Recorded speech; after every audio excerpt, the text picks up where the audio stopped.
Oke, oke, halo semuanya, halo Pak Bayu, Mr. Pei, halo. Assalamualaikum warahmatullahi wabarakatuh. Di sini saya ingin menjelaskan tugas UTS saya yang membuat program. Itu ada 4 ya. Yang pertama, saya akan menjelaskan jalannya program dari program konversi umur. Sebelumnya mohon izin saya menjalankan program ini menggunakan Visual Studio langsung, tidak di Command Prompt ya Pak. Oke, saya coba jalankan. Untuk yang konversi umur dulu.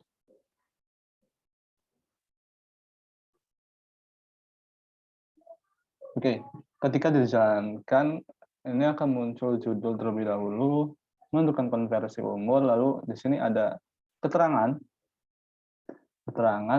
yang berupa 1 tahun itu adalah 12 bulan, dan 1 bulan sama dengan 30 hari. Nah, lalu di bawahnya, kita suruh menginput waktu lahir kita, yang pertama ada lahir, kita lahir pada tanggal berapa, misalkan saya lahir pada tanggal 25. Dan pada bulan apa, lahir pada bulan apa, tapi dalam bilangan ya, bukan dalam kata. Saya lahir pada bulan Oktober, berarti bulan 10.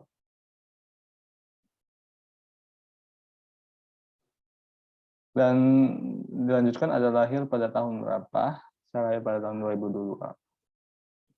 Oke, kemudian akan muncul lagi, kita suruh menginput waktu lagi, waktu sekarang, itu kita tanggal, ini hari ini, tanggal berapa, hari ini itu tanggal 9 ya, 9 November. Bulannya November itu adalah 11 dan tahunnya 2021. Nah, kemudian akan diproses oleh programnya seperti yang saya tulis rumusnya, yaitu ada ini waktu lahirnya kita kali 360 dikali tahun lahir ditambah 30 dikali bulan lahir ditambah hari lahir. Kalau waktu ini 360 dikali tahun ini ditambah 30 dikali bulan ini ditambah hari ini, lalu selisihnya itu waktu ini dikurangin waktu lahir. Nah, tahun sekarangnya itu dihasilkan dari selisih dibagi 360. Ini adalah proses untuk mencari tahun sekarang dan sisanya. Dan mencari sisa itu caranya selisih dimoduluskan 360. Lalu di sini ada rumus mencari bulan sekarang, yaitu sisa dibagi 30. Dan hari sekarang rumusnya adalah sisa modulus 30. Maka akan muncul output umur kita berapa, bulan kita berapa, dan hari kita berapa pada hari ini. Nah, tadi kan saya sudah menginputnya waktu lahir dan waktu sekarang. Nah, outputnya ini sudah muncul ya, umur Anda adalah 19 tahun, 0 bulan, dan 14 hari. Oke. Ini adalah outputnya. Oke, selanjutnya ada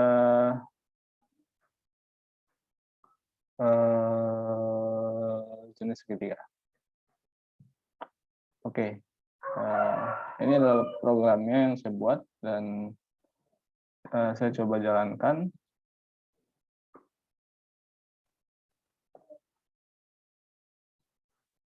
Oke, ini udah muncul ya. Judulnya itu menentukan jenis segitiga. Lalu di sini kita langsung disuruh menginput, masukkan sisi 1. Oh ya, ini adalah untuk menentukan jenis segitiga, apakah jenis segitiga itu adalah segitiga sama kaki, atau segitiga sama segitiga siku-siku, atau itu adalah segitiga sembarang. Nah, saya menggunakan proses if else dan else if. Oke, kalau kita coba untuk menentukan segitiga sama kaki terlebih dahulu. Kalau semua sisi itu bilangnya sama, misal saya masukkan 5, sisi 25 juga, dan sisi 3 itu 5 juga, maka akan menghasilkan segitiga sama segitiga sama kaki. Nah, ini ada output-nya. Jadi segitiga ini berdasarkan input dan sisinya adalah segitiga sama kaki. Lalu untuk yang lainnya coba run lagi. Nah, kalau kita masukkan sisinya asal, kita coba misalnya 6, dan ini 7, dan ini 8, maka ini akan menghasilkan segitiga sembarang. Oke. Nah, kita coba run lagi.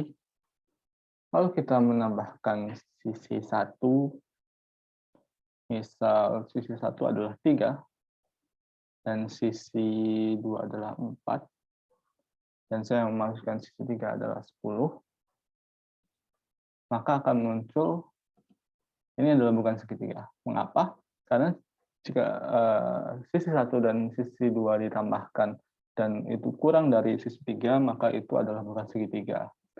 Lalu saya akan mencoba lagi kemarin programnya. Saya akan mencoba untuk memunculkan segitiga siku-siku ya. Misal saya ingin, untuk memunculkan segitiga siku-siku, saya menuliskan rumusnya seperti ini. Ini artinya jika sisi ke-1 sama dengan mat SQRT ini adalah akar ya, dan mat POW ini adalah kuadrat mat POW. Nah, rumusnya adalah jika sisi ke-1 sama dengan akar sisi kedua kuadrat ditambah sisi ketiga kuadrat. Maka saya mencoba memasukkannya, misal sisi ke-1 adalah 10. Nah, sisi keduanya itu adalah berapa? Yang hasilnya adalah sisi 2 dan sisi 3 itu berapa? Yang hasilnya adalah akar 100, dan akar 100 itu adalah 10. Nah, saya mencoba memasukkan sisi 2-nya itu misal 6. 6 kuadrat adalah 36, dan sisi ketiganya adalah 8. 8 kuadrat adalah 64. 36 ditambah 64 adalah 100, dan lalu di mat SQRT di akar 100, maka sama dengan 10. 8. Dan ya, jenis segitiga ini berdasarkan input transisinya adalah segitiga siku-siku. Jadi itu adalah cara untuk menentukan segitiga siku-siku. Oke.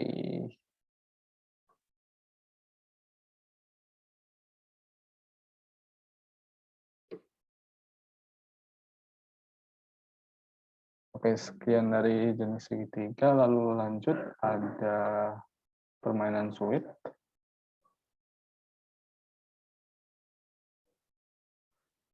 Untuk permainan suite, coba saya jalankan terlebih dahulu.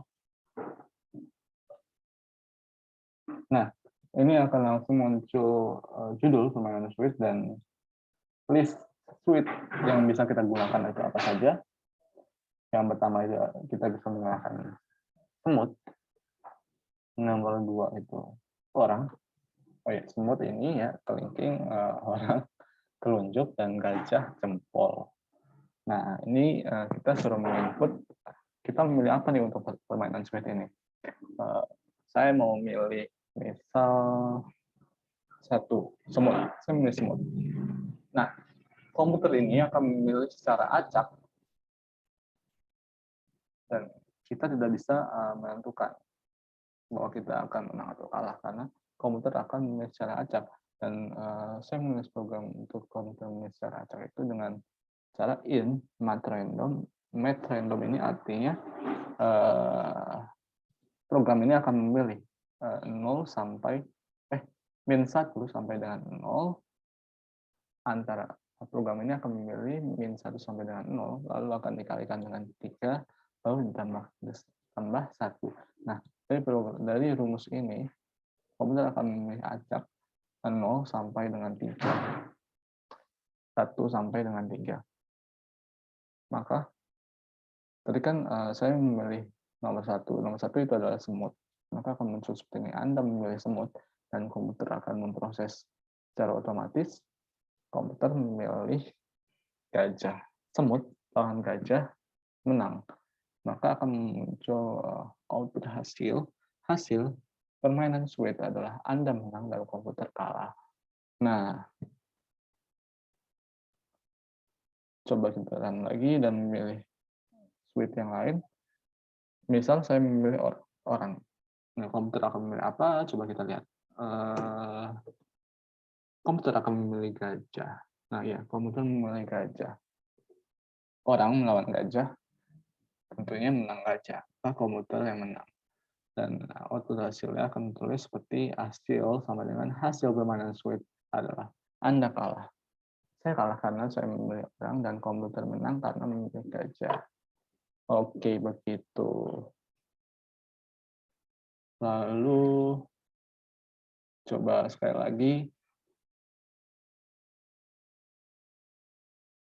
Nah, saya coba memilih gajah.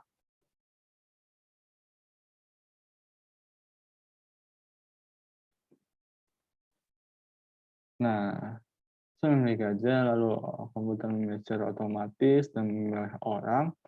Gajah melawan orang, maka akan menang gajah. Nah, saya menang. Di posisi ini saya menang. Dan komputer kalah. Maka akan memunculkan output hasil, yaitu hasil sama dengan hasil permainan Sweet adalah Anda menang dan komputer kalah.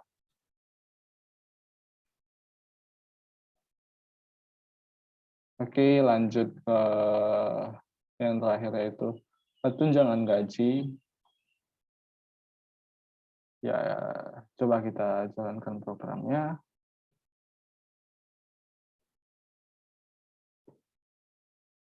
Oke.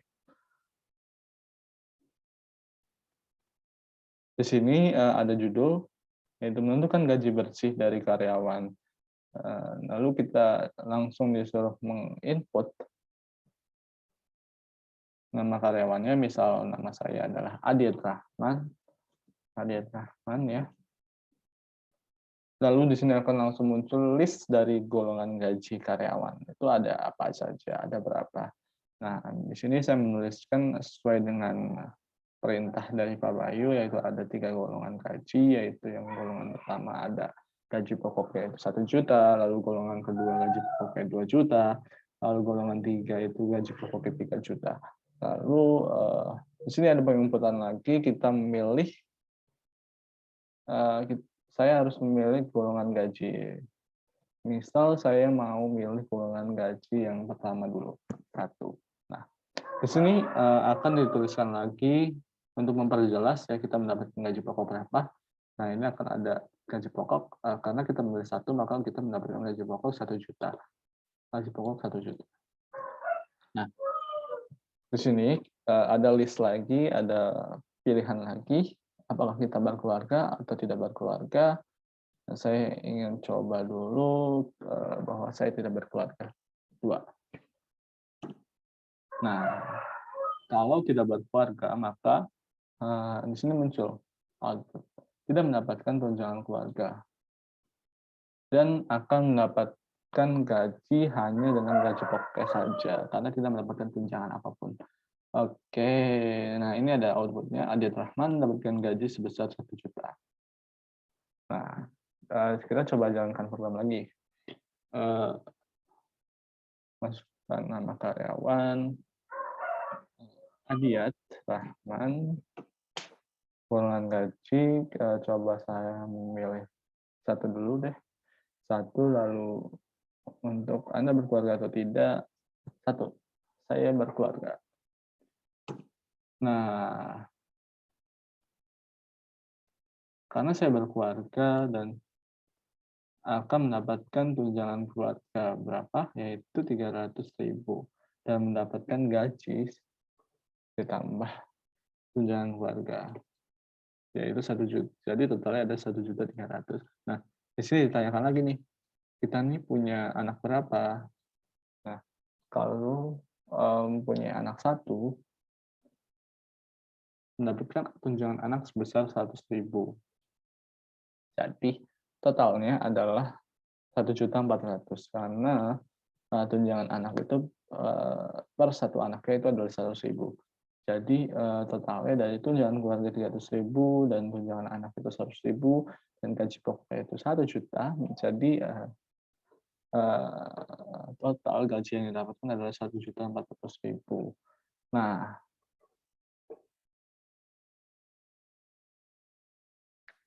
coba jalankan programnya lagi. Nama karyawan Adiyat Rahman.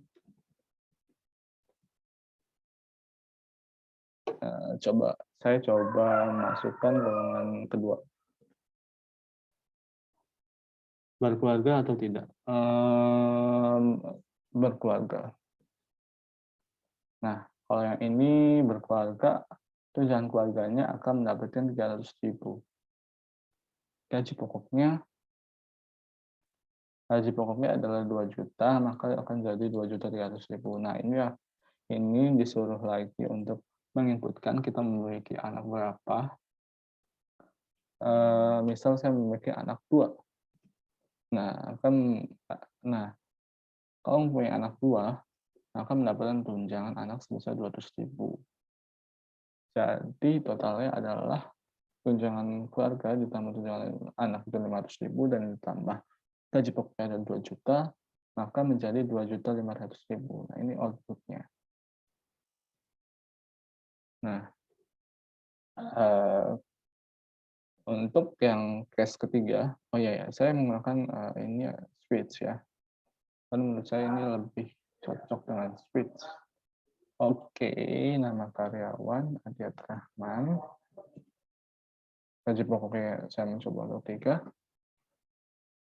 Nah, gaji pokoknya mendapatkan 3 juta.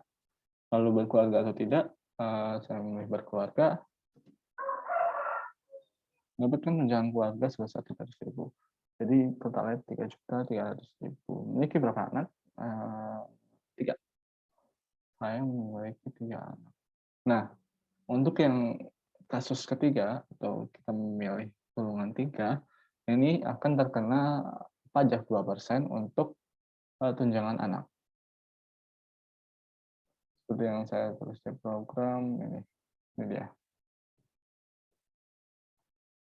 Nah, tuh. Untuk tunjangan, untuk total gaji akan terkena pajak 2%. Untuk yang golongan ketiga, yaitu untuk golongan yang mendapatkan gaji pokok 3 juta. Nah, kita lihat di sini, gaji pokok dari golongan 3 itu adalah 3 juta. Lalu saya tadi memilih berkeluarga, maka akan mendapatkan tunjangan keluarga yaitu 300.000, jadi menjadi 3.300.000. Lalu di sini suruh input lagi untuk memilih berapa anak, yaitu 3 anak. Dan setiap anak itu mendapatkan 300.000, setiap anak mendapatkan 100.000, lalu 3 anak mendapatkan 300.000. Nah, setelah semua itu dihitung, maka setelah semua itu dihitung dan mendapatkan pajak juga 2%, dihitung lagi akan mendapatkan gaji sebesar ini. Adiyat Rahman mendapatkan gaji sebesar 3.528.000. Ini adalah hasil setelah dihitung pajaknya 2%. Oke. Mungkin itu saja penjelasan dari program tugas UTS Adiyat Rahman atau tugas UTS saya ya Pak. Kurang lebihnya mohon maaf. Saya Adiyat Rahman dengan NIM V3421002 dari kelas B, dari kelas A. Kurang lebihnya mohon maaf. Wabillahi taufiq wal hidayah. Wassalamualaikum warahmatullahi wabarakatuh.